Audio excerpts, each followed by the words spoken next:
शतानक ने पूछा, मुनि, जनक आदि ने भगवान सूर्य की पूजा करके जिस प्रकार सिद्धि प्राप्त की उसे तो मैंने बहुधा सुना है, किंतु महर्षि कोथमी ने भी किस प्रकार अर्क की आराधना करके सिद्धि प्राप्त की और वे कैसे कुष्ठ रोग से मुक्त हुए इसका मुझे ज्ञान नहीं है।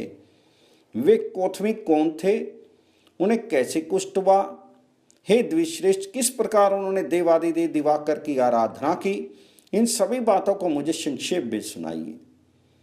तो सुमंत मुनि ने कहा, राजन, आपने बहुत अच्छी जिज्ञासा की है, इस विषय को आप श्रवण करें। प्राचीन काल में हिरण्यनाभ नाम से एक विद्वान ब्राह्मण थे। वे अपने पुत्र के साथ महाराजा जनक के आश्रम पर गए। वहां अनेक ब्राह्मणों के साथ उनका शास्त्रार्थ हुआ। क्रोधवश कोथमी से एक ब्राह्मण का वध हो गया।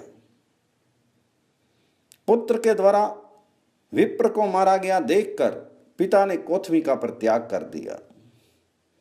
सज्जनों तथा कुटुंबियों ने भी उसका बहिष्कार कर दिया। शोक और दुख से दुखी होकर वे दिव्य देवालयों में गए और उन्होंने अनेक तीर्थों की यात्राएं की, किंतु ब्रह्म हत्या से मुक्ति नहीं मिल सकी। ब्रह्म हत्या के कारण उन्हें भयंकर कुष्ठ नामक व्याधि ने ग्रस्त कर लिया। नाक, कान आदि अंग गलकर घिर गए। शीश से पीप और रक्त बहने लगा। समस्त पृथ्वी पर घूमते हुए वे पुनः अपने पिता के घर आ गए।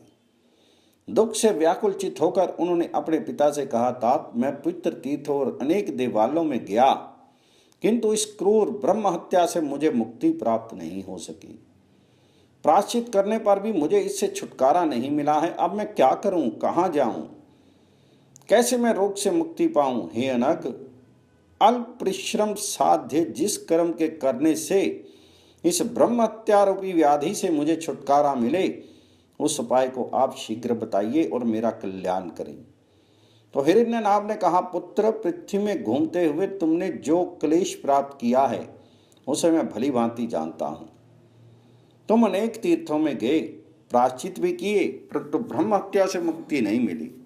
अब मैं एक उपाय बताता हूं, उस उपाय से तुम अनायासी ब्रह्म हत्या से मुक्त हो जाओगे। कोथमी ने कहा, विभो, मैं ब्रह्मा आदि देवों में किसकी आराधना करूं? मैं तो शीर से भी विकल हूं, अतः सभी कर्मों का यथावत संपादन मुझसे संभव नहीं है। फिर किस प्रकार मैं देवताओं को संतुष्ट कर सकूंगा? तो हिरण्यनाभ ने कहा, ब्रह्मा, विष्णु, महादेव, वरुण आदि देवताओं ने भक्ति पूर्वक भगवान भास्कर की पूजा की है और इसी कारण वे स्वर्गलोक में आनंदित हो रहे हैं। हे पुत्र, मैं भगवान सूर्य के समान किसी भी देवताओं को नहीं जानता। वे सभी कामनाओं को देने वाले और माता पिता तथा सभी के मान्य हैं, इसमें कोई संदेह नहीं है। इसलिए तुम उनके मंत्र का जप करते हुए तथा सामवेद के मंत्रों का गान करते हुए भक्ति पूर्वक उनकी आराधना करो और उनसे संबंधित इतिहास, पुराण आदि का श्रवण करो। इससे तुम्हें शीघ्र ही रोग से मुक्ति मिलेगी और तुम मोक्ष प्राप्त कर लोगे। तो सुमंत मुनि ने कहा, राजन, सामगान करने वाले महर्षि कोथमी ने श्रद्धा समन्वित होकर अपने पिता द्वारा निर्दिष्ट सूर्य उपासना की विधि से भक्ति पूर्वक भगवान सूर्य की आराधना की। भगवान भास्कर की कृपा से महर्षि कोथमी दिव्य मूर्तिमान हो गए और उन्होंने भगवान भास्कर के दिव्य मंडल में प्रवेश किया।